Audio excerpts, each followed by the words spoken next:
So for those of you who don't know, my name is Freya. I own a little bookshop by the sea called the Bookshop by the Sea in Aberystwyth in Wales. It's a gorgeous little independent shop over 2 floors. We do new and second-hand books, and it's just honestly my dream. I have always wanted, as I'm sure so many people, to own a little bookshop, and so today we're going to be answering all of your questions about what that's like, and can't wait to get into it.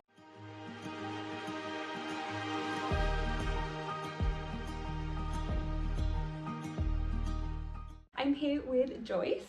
Yay. Joyce is actually nearly always involved in the videos. She worked with me in the bookshop for ages, and then she edits the videos that you guys see. So she actually watches me as much as you do.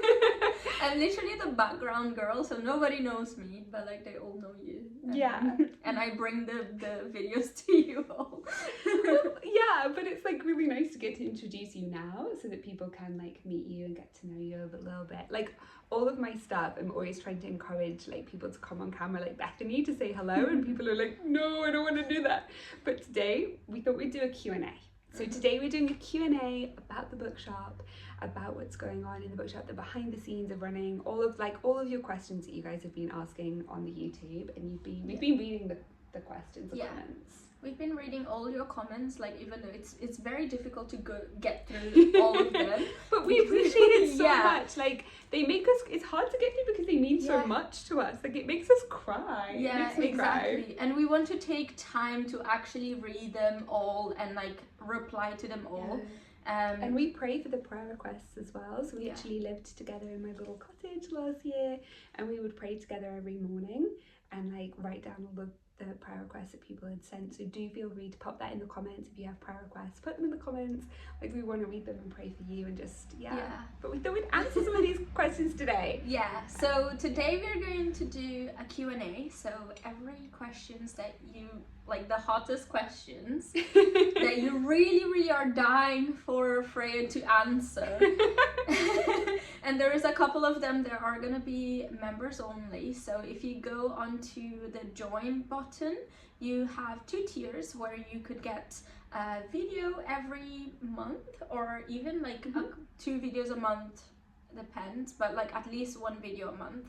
And then we have our book club as well, which is so much fun. That's starting. I'm so excited for that. We both bought the books with us. We're going to film tomorrow talking about, and the first one is Anne of Green Gables. And it's the end of this month, so hopefully we will post the date soon. And yeah, you have like little stickers, and it's so cute because we get like, your comments are gonna get bumped up, so you are the first people that we will see. It's also just nice because it's a lovely way for you guys to support us and like build more community. But for now, grab your cup of tea. I've got elderflower, chamomile, and I think Camilla flower. I'm not sure, it's a yellow flower in a little cute little bunny mug, and we're gonna answer your questions. Let's go. Okay, Q&A. Let's get into it. This is fun. So someone asked about, how did you start your journey as a bookshop owner? Ooh, okay, great question.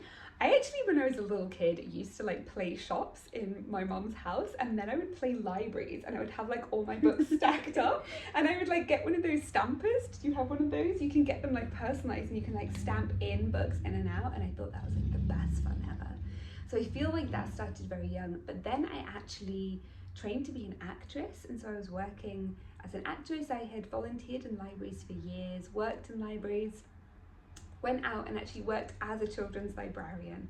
And so that's what I was doing when COVID hit. They stopped all international visas, and I had to move back to the UK. And when I moved back to the UK, all the libraries were shut and all the theatres were shut. So I couldn't work as an actress or a librarian. And so I thought, well, what can I actually do to help my community? And they were still allowing shops here in the UK to open. So that's when I opened a bookshop. And it was literally right by the sea. Like you could throw a stone from the window and get it in the water. It was so close. We could see dolphins from our windows. It was beautiful. And I worked 5 jobs to save up enough money to be able to open that shop. Opened it, had an amazing summer in a few months, fell in love with owning a bookshop. And then a giant storm happened because it's Aberystwyth. And a wave came over the roof of the bookshop, went through the roof and just flooded the whole thing. And we lost all of the books, everything. And yeah, that was super sad. The bookshop by the sea became the bookshop in the sea. Under the sea. Under the sea. It was so sad. Like, we can laugh about it now, but I actually think this is one of the things that's so important to talk about. And we talk about this together in our faith journey as well. But the messy middle, the messy bit in the middle, that like, nobody wants to talk about. Nobody wants to talk about, and especially on social media, we often talk about the beautifulness, the cuteness, the dream. And actually, the bit in the middle where you think everything's gone wrong, this is all ruined. All the books, I'm like there the next day picking up soggy books, being like, well, I guess this is done. And then it didn't feel done because the community just really pulled around me and kept asking again and again and again, when are you reopening? When are you reopening? And I really felt like I still had it on my heart to do and so 6 months later, I opened up in the building that we are now, which is 1 street away from the sea. So it's 3 minutes walk. Yeah, it's still super close. by the sea. It's by the sea, but it's no longer gonna be attacked by the sea. Yeah. So, yeah, that's my slightly unconventional journey into bookshop owning. Okay, how do you manage the bookshop team?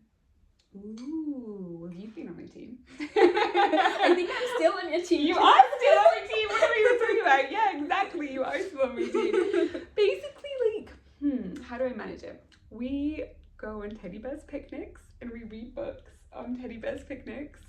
We go for ice cream and we tell each other like all of the positives. I call them cozy glows. Like all of the positives of like what everybody brings to the team and affirm everybody. We do like staff training to like help people sell. I think really because it's such a small town, everyone already knows each other. Like Joyce, I already knew you from being in the book club. Yeah. And Bethany, I already knew because she volunteered in the OG original bookshop that flooded. So I've known her for 5 years. Alexia, I knew because she came to one of the writing workshops in the bookshop. So you kind of like end up knowing people. And you were a volunteer in the bookshop as well, weren't you? Was I? Oh no, B was a volunteer. B was a volunteer. She was a volunteer, Yeah. and then became a paid staff member. So I guess we're all friends as well. So sometimes that can make it a little bit blurry. You've got to kind of like find the line between like just being friends, because you obviously don't want to like try and like tell your friends like these are our Tell like them off yeah, no, never. Yeah. And I'm pretty bad at that anyway, to be honest. I think we all are bad, because then you have to have that balance of like I understand whatever you're going through, like I'm very close friends with you and I know like your ins and outs of like your personal life, but that needs to be like left separate. behind. I think in a small town that is the case. You know everything about everybody already, so you're actually really able to give a lot of compassion to what other people are going through, and like whether you want to you just want to support each other. Like everyone wants to support each other, so I guess that's how I would say. Plus we all have the like amazing reading taste, so we basically just talk books and hot chocolate like a lot. That's I would say. How long does it take for you to finish reading a book? Ooh, okay. Well, for the first time, you're actually filming in my house. So these are my books behind me.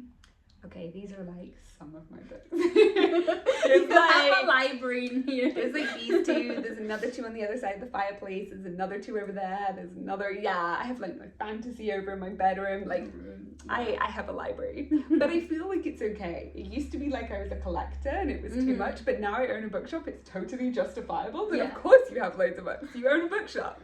And I'm a writer now, so I feel like, how long does it take me to read a book? Well, like if it's a book like this, which by the way I would totally recommend, Is a River Alive by Robert Macfarlane. What a writer.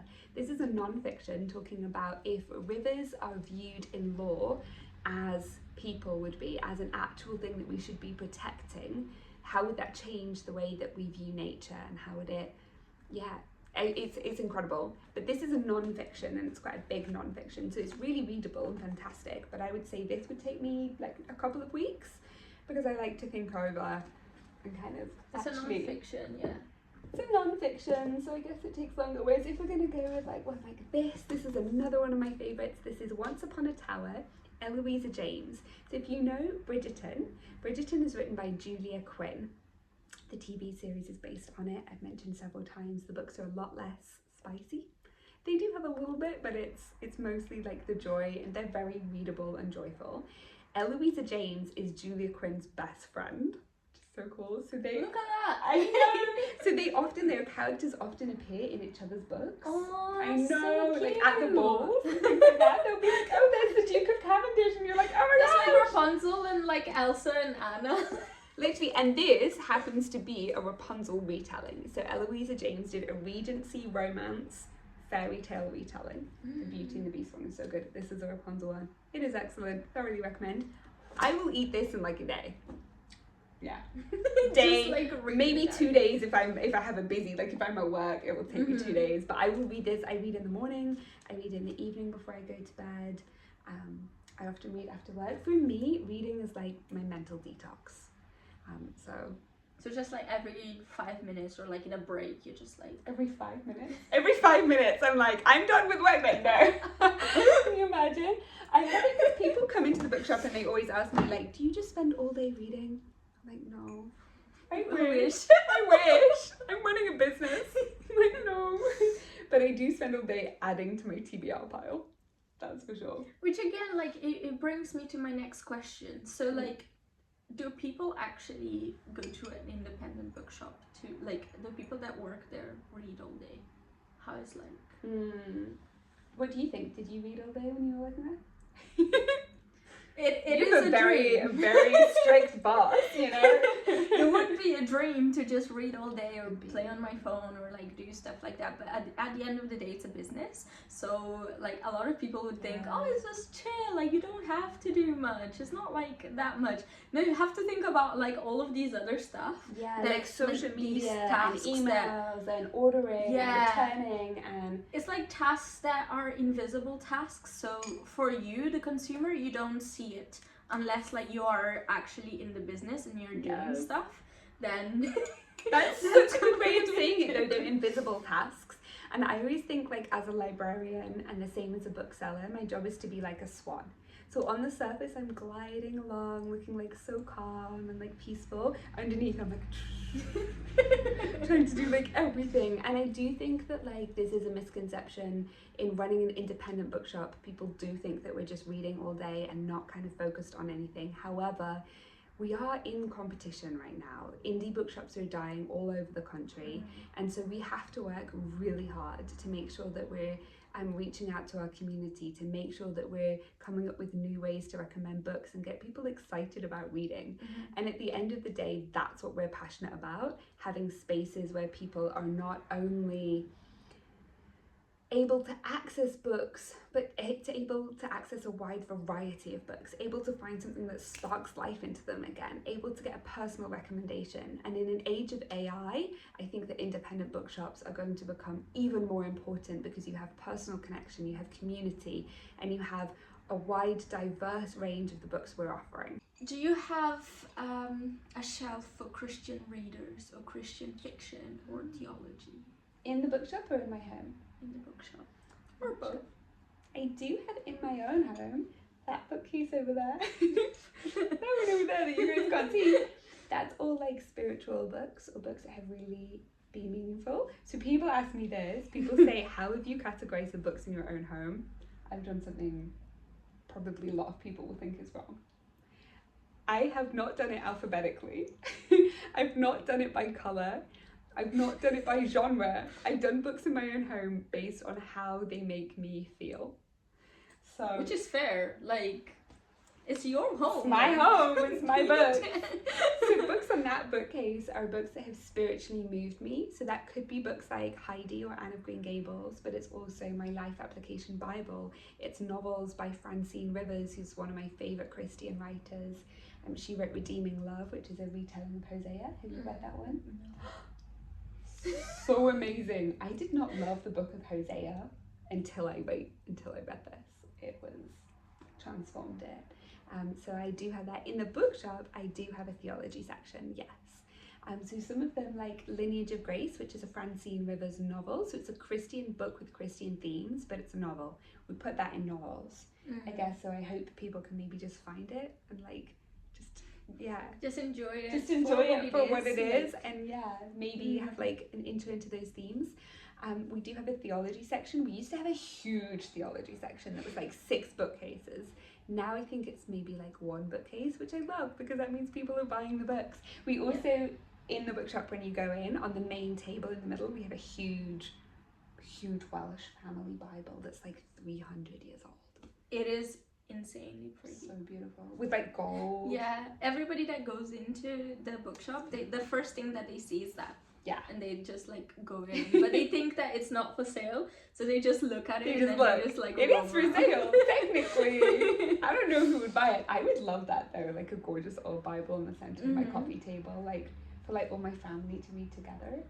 Oh, be lovely. That's cute. Yeah. Another question, I think this is what like a lot of people have been wondering. Do you work in the bookshop full time?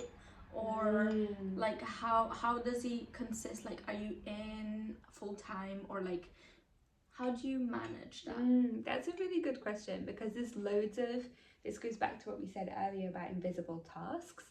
Like there's a lot of admin work and like emails and book ordering and returns and talking to publishers and arranging events, like doing a lot of the social media. There's a lot of things that it's actually quite hard to do in the shop, because if you're in the shop, you're obviously talking to people and you're getting interrupted a lot in a great way, in a positive way. Yeah, you are supposed to. You're supposed to, you have to be like present in the shop. So I think I started taking a little bit of time away from doing that. At the beginning it was just me and I was full time. But then once that stuff started to be a bit more overwhelming to do in the shop, I started to take more time. And then I also, and I don't talk about this a lot, and I will not talk about this a lot, but please feel free to pray if you are Christian. I have a number of health things and health conditions that do mean that I can't always be in the shop. So I would say that's a reason sometimes. But then recently I've been writing. So I was also doing the fun part. Yeah, and I was also doing an MA. I was doing a master's degree in creative writing. So I would like have days where I had lectures and like had to write essays and like had to write things. So people were like, "Oh, you're not always in the shop." I'm like, "No, I'm doing a master's degree at the same time. I'm doing something else." I like forgot about that. Yeah. So I think writing my book has now meant that I take time and I spend a lot of time writing and then time in the shop as well. So I kind of split it. Yeah. You have to give that like some of the roles away to others as well. Yeah. To be able to function. And I think that was a challenge for me at first to like learn, because it was my dream to like learn how to actually let people have ownership. But then I'm working with such amazing people like you, and you had your own ideas, didn't you, of like different things that would work really well. And like, I mean, this YouTube, it was our idea, but we were like, I bet we could do this together. Yeah. And it did well. So one of my favorite things, I think maybe is there a question about this, about people posting us things. So for example, this book, somebody posted this book when they heard that I was writing a book about my bookshop, which is the book that I've just written. It's with publishers now, so fingers crossed. And they sent me this book for inspiration. So I think that's so sweet, and I was reading it. In fact, here's the bookmark. Somebody else sent me this bookmark that they made from like resin. So cute. I know, with like gold leaf and like rose petals, if you can see. Isn't that beautiful? And it's got like pink, which is my favorite color. And it has like glitter. Yeah, it has glitter. So like people send me things to the bookshop and I love it so much. I love receiving mail. I love receiving letters. I love it when they're like personal and you tell me like where you're from and what you're reading, what your life is like. That makes it feel so real. And I feel like it's like time traveling, like we're pen pals. And some of them are like literally in the shop. Like you can come in the shop. If you go in the shop, I don't put any personal ones on the wall, Yeah. obviously. But if people send me like a postcard, we've got like a big pin board where I put them all up so you can see like people from around the world. It's kind of like my way of bringing all you YouTube friends like into the shop. Yeah, like and other people can everyone. experience it as well. Yeah. It makes me so happy. I've actually been writing letters back as well. So I just, like on Saturday, I was writing letters when the shop was She closed. commented on the video as well, saying like that she received it from like her That was church. so cute. Oh, one of them was so much fun. We received this like postcard in the shop. Someone had left me a postcard saying that they tried to visit like 2 or 3 times and they hadn't met me. They just happened to come on days I wasn't in.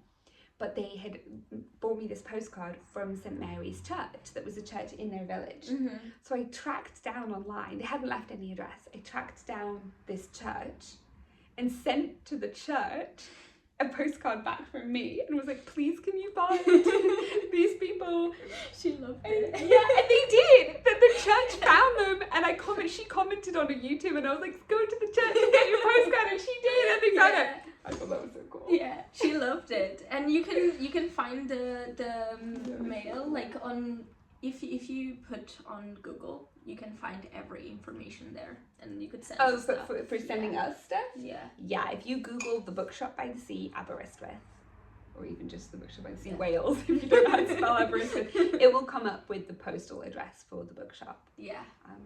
And I would say that's another reason that I need to be careful sometimes, because obviously our address is public, and there are a lot of people online who follow, so sometimes I need to be a bit wary, which is why I can't tell everyone online, like, oh, I'm in on this day and this days, because it would be so nice for you guys who are visiting. Obviously you want to see me, but I can't, for safety, kind of put that information out there.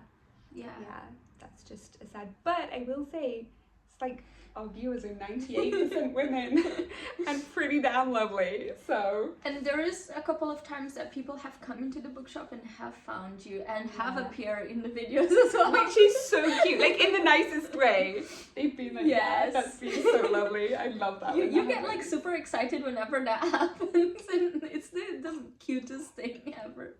Hope you enjoyed hearing all about the different questions. If you want more in-depth, we have even more Q&A questions, kind of go more into detail, especially about the finances and about how I ended up in Wales. That's over on our subscriber only, so you can go and see that one, and you just click subscribe, and then you can join that community there. These are some of the books that have probably inspired my entire life, becoming like a bookshop owner and like a writer. I mean, the tea shop on the corner, really good. The bookshop on Rosemary Lane, the summer seaside kitchen. Like, these are the books that I was reading that have then made me go, maybe I could move from a big city to a small town in Wales and open a bookshop. And then I did. So we are just sending you so much love and so much peace and so much joy from over here, and we can't wait to see you in the next bookshop video. Bye for now.